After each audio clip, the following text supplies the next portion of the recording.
There's nothing wrong with some light casual action and strategy, but there's a big difference between casual and outright boring.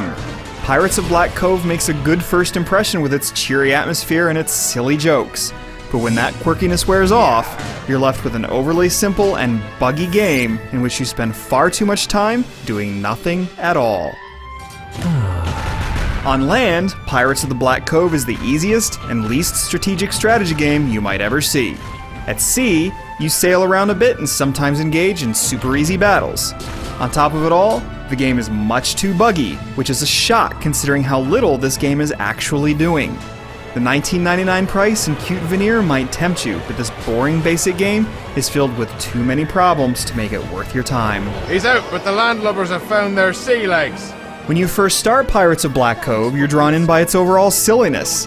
The visuals and soundtrack are colorful and jaunty, and the swashbuckling characters are voiced with campy glee. 3 different pirate factions issue you quests, and as you sail from one mission to the next, you collect bottles that contain ridiculous pirate jokes. It's good for a laugh at first, until you discover that the 1,000 different jokes you can collect are actually the same dozen or so repeated over and over again. This wouldn't be so bad, but humor is all this game has going for it. The rest has as much wrong with it as a strategy game could possibly have. The action is split into land and sea missions. On land, all you need to do is take all your units and click on enemy pirates until they die. That's it. Sometimes you might need to drink a health tonic, or you can activate a hero's special skill, but it's pretty much just click until they die. Eventually you go from 1 hero to 4, and at each faction's base you build structures and recruit units. There are several different types of units, both melee and ranged, but you don't need to think about it too much, just recruit whichever, and you'll win. It's even more of a cakewalk if you bring a stink bomber with you. You just stun enemies and shoot them without even taking a scratch.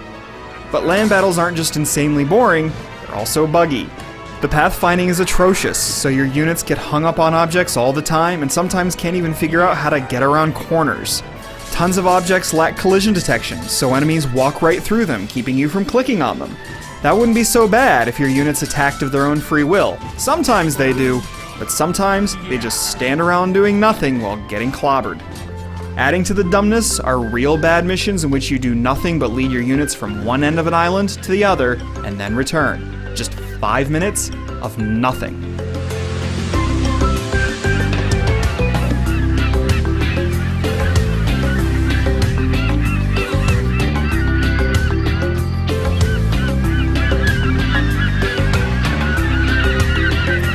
There's a lot of nothing at sea as well. You get objects that let you quick travel to faction bases, but even then you spend minutes at a time watching your ship sail and yawning. You can pick up collectibles out here, which can be used to concoct items that can turn you invisible or increase your speed and so on, but you never need that stuff, considering the game practically plays itself. The only real things you need to collect are blueprints, which are used to unlock new ships and weapons. But really, you'll be fine no matter which ship you choose. Just circle around enemy ships and fire your cannons until they go down. Add a mortar cannon if you want to get battles over with more quickly. It's like having a win button.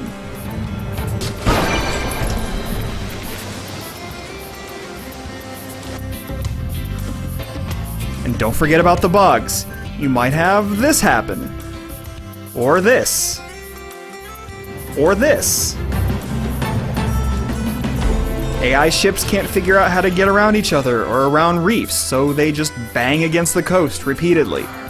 The glitches might be easier to overlook if Pirates of Black Cove were ambitious in any way, but it's so simplistic there's just no excuse. That's too bad, because the game's atmosphere is goofy and charming, but all that clowning around can't disguise bad bugs and vapid gameplay.